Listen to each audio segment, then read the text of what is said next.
I get these kind of comments a lot, but you see, here's the deal. If you really know Jesus and if you really know God, you'll see the laws of God as setting you free from sin. Jesus didn't come to set you free to sin. He came to set you free from sin. Let me show you what I'm talking about. John 8, Jesus answered them, "Truly, truly, I say to you, everyone who practices sin is a slave to sin."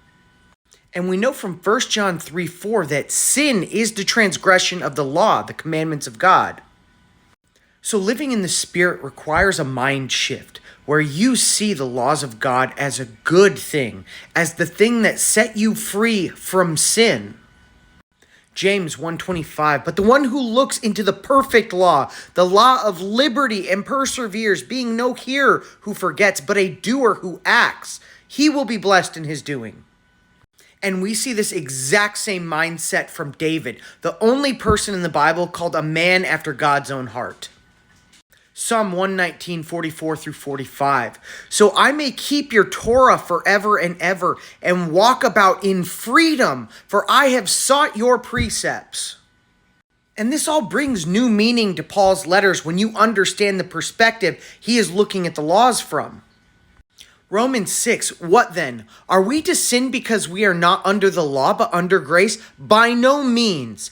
Do you not know that if you present yourselves to anyone as obedient slaves, you are slaves to the one whom you obey, either sin, which leads to death, or of obedience, which leads to righteousness? But thanks be to God that you were once slaves of sin, have become obedient from the heart to the standard of teaching to which you were committed. And having been set free from sin, have become slaves of righteousness.